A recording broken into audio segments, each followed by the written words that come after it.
Hello' students, যিসকল ছাত্ৰ ছাত্ৰী ইতিমধ্যে HS আৰু HSLC 2024 দি উঠিছে, তো তেওঁলোকৰ মনত এটা ডাঙৰ প্ৰশ্ন যে এইবাৰ আনন্দৰাম বৰুৱা এৱাৰ্ড আৰু লগতে প্ৰজ্ঞান ভাৰতী যোনটো স্কুটি স্কিম আছে, যাৰ আণ্ডাৰত স্কুটি দিয়া হয়, তো দিয়া হ'বনে নাই? এইবাৰ HS বা HSLC পাছ কৰা ছাত্ৰ ছাত্ৰীসকলক সেইটো দিয়া হ'বনে নাই? এতিয়া কথাটো হ'ল যে স্কুটি বা আমাৰ যোনটো 15,000 দিয়া হয় আনন্দৰাম বৰুৱা এৱাৰ্ডৰ, তো সেইটো দিয়া হ'ব নাই সেইটো জানিবলৈ আমি কি কৰিব লাগিব? আমি যাব লাগিব আমাৰ বাজেটলৈ। বাজেট মানে কি হয়? আমাৰ অসমৰ বাজেট মানে এটা বছৰিকা যোনটো বাজেট থাকে, 2024 আৰু 2025ৰ যোনটো বাজেট হ'ব, তো সেই বাজেটত আমাৰ এইটো ছেক্টৰত মানে প্ৰজ্ঞান ভাৰতী আৰু আনন্দৰাম বৰুৱা সেইটো ছেক্টৰত পইচাখিনি মানে তেওঁলোকে লৈছেনে নাই বা সেইটো কাৰণে এপ্লাই কৰিছেনে নাই, সেইটো আমি জানিবলৈ আমি চাব লাগিব আছাম বাজেটখন। যদিহে বাজেটত সেইটো কথা মেনশ্যন থাকে, আমাৰ প্ৰজ্ঞান ভাৰতী হওক বা আনন্দৰাম বৰুৱাৰ এৱাৰ্ডৰ কথা মেনশ্যন থাকে, তেতিয়া আমি বুজি পাম যে এইবাৰো সেই আনন্দৰাম বৰুৱাৰ এৱাৰ্ড আৰু প্ৰজ্ঞান ভাৰতী স্কুটি স্কিমৰ আণ্ডাৰত স্কুটি দিয়া হ'ব। তো আমি এতিয়া যাওঁ বাজেটলৈ। তো বাজেটত যদি আমি চাওঁ, ইয়াতে স্কুটিৰ কথা লিখিছে, হায়াৰ এডুকেশ্যন প্ৰায়ৰাইজড ষ্টুডেণ্ট ৱেলফেয়াৰ বাই ডিষ্ট্ৰিবিউটিং স্কুটি।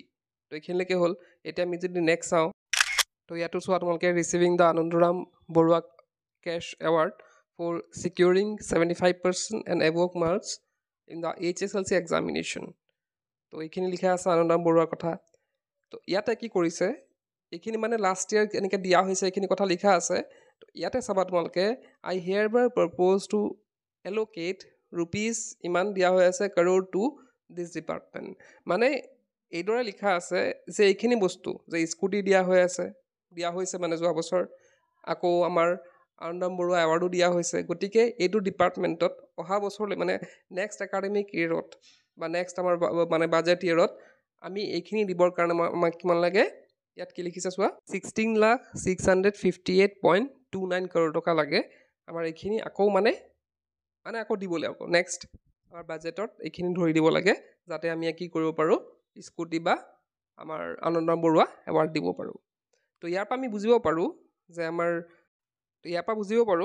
যে আমাৰ যি হৈ গ'ল HS আৰু HSLC 2024, তেওঁলোকো সেইটো পাব। কিন্তু পাৰ্চেণ্টেজ ইয়াত মেনশ্যন কৰা নাই।